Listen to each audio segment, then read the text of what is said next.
Bultaa hordoftoota chaanaala barsiisaa Amaan yeroo darbe Gilgaala keessa deebii boqonnaa shanaffaa ilaallee ture. Har'a immoo boqonnaa ja'affaa kan ilaallu ta'a.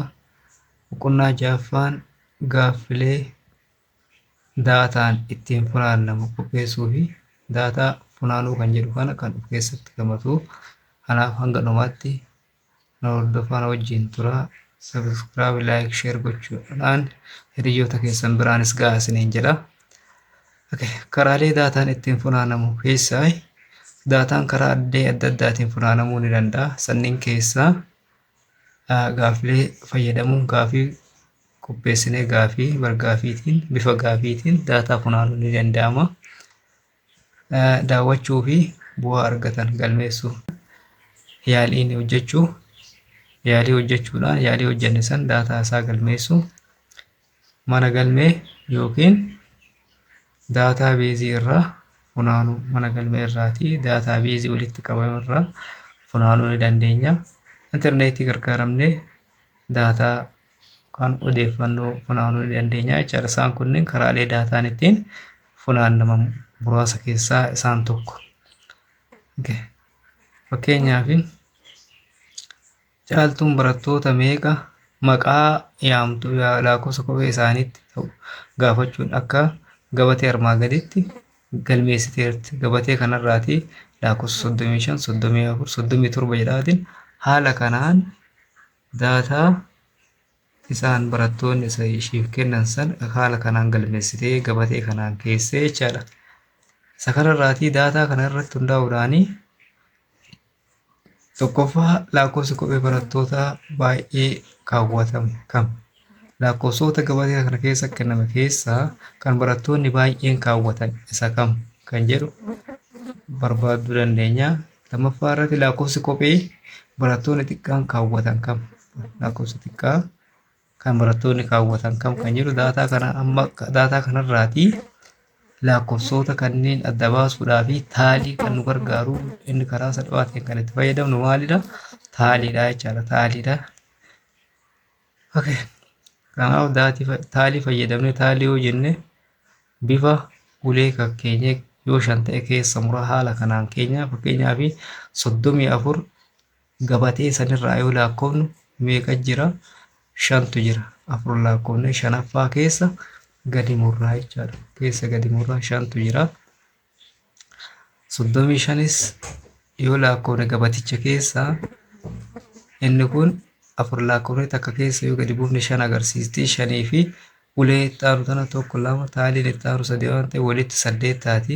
8 36 10 37 immoo 5 fi 2 7 38 3 baay'ina 3 jechaadha. Haala kanaan yoo lakkoofne barattoonni lakkoofsa baay'ina isaan kaawwatan wal fakkaatu kam kan jedhu san kopheen barattoonni baay'een kaawwatan lakkoofsi baay'een barattoonni kaawwatan isa kamii 36 jechaadha. Baay'ina isaa meeqa?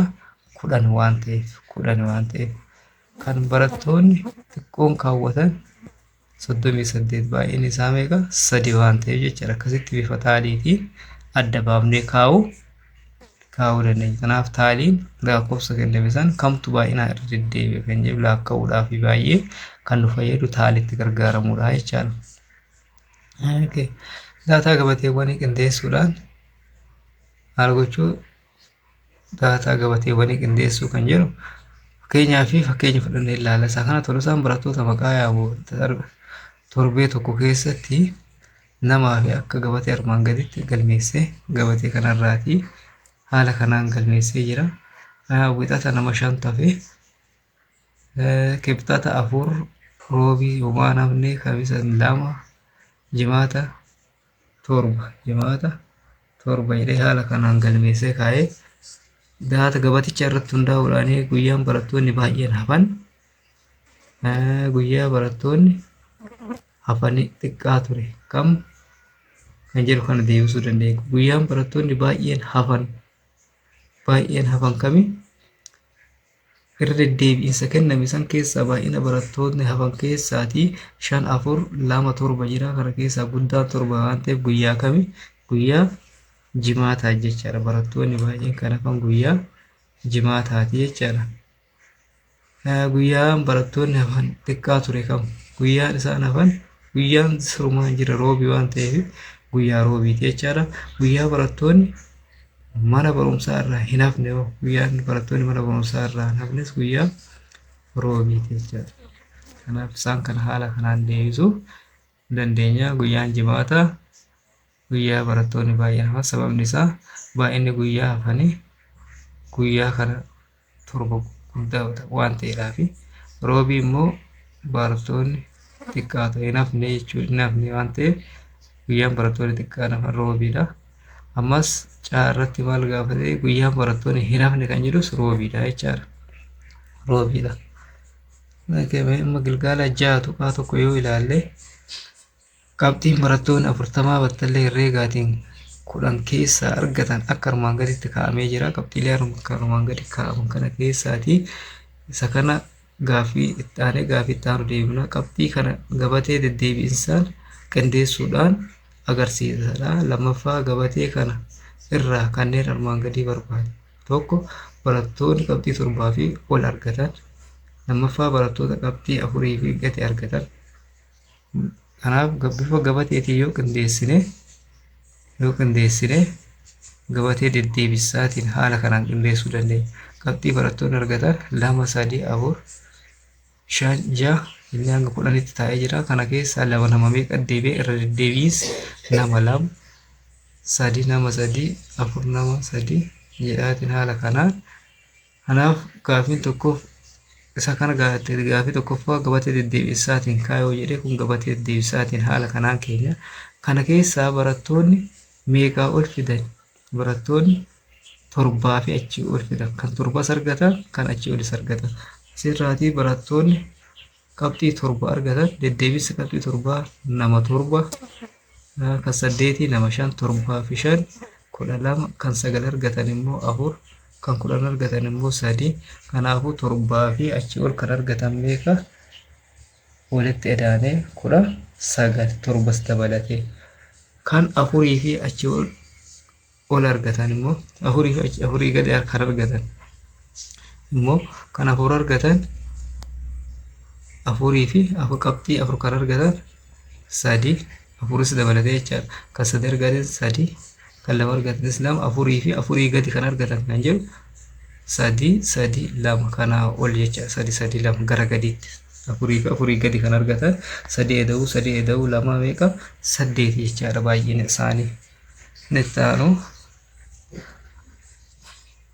daldalaan tokko ampuulii 7 tokko keessatti gurguree akka gabatee armaan gaditti yoo ta'e gabatee kana irraatii gaaffilee deebisiidha.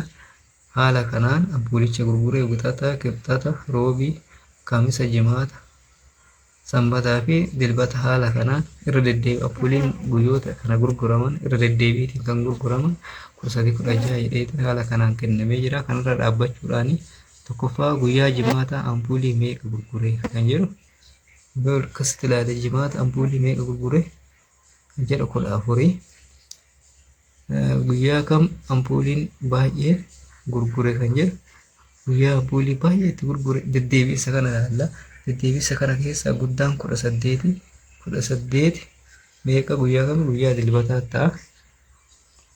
Guyyaa kam ampuulii walqixa gurgure?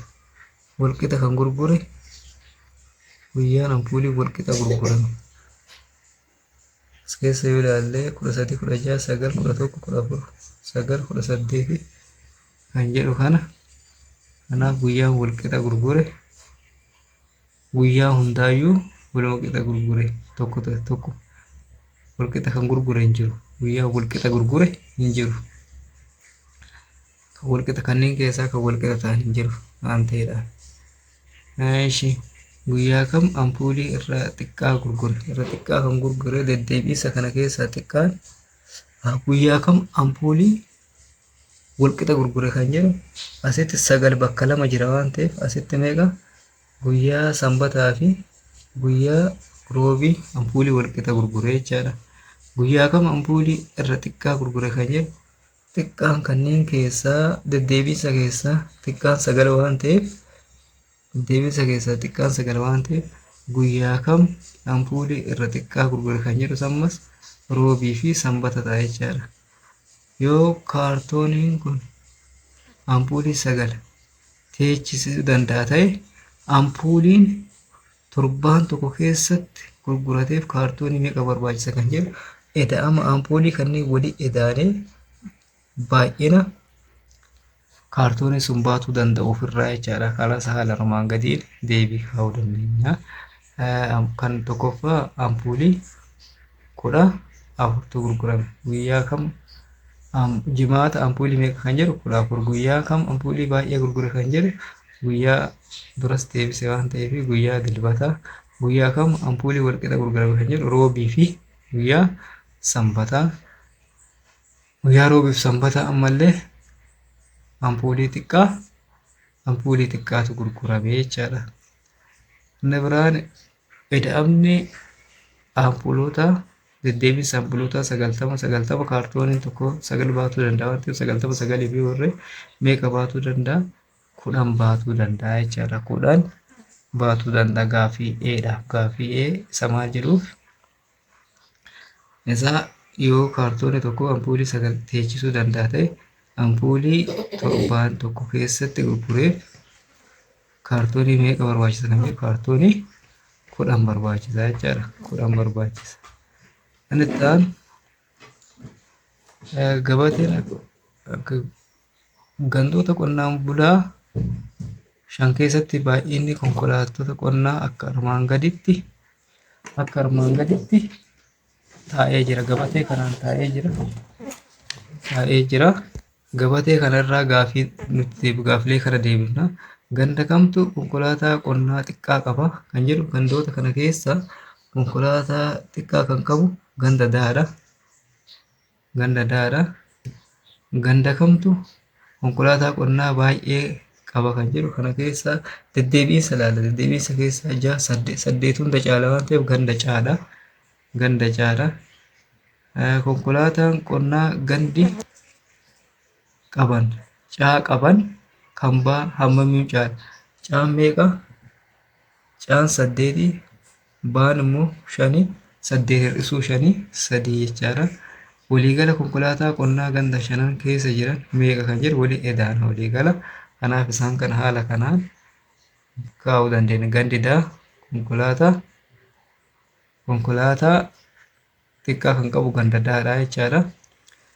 Kan itti aanu ganda Caadhaa 8 irraa 5 immoo 3 akkuma amma isinitti hima. Eda'amni immoo 28 waliigala. Konkolaataa 28tu jira jechaadha.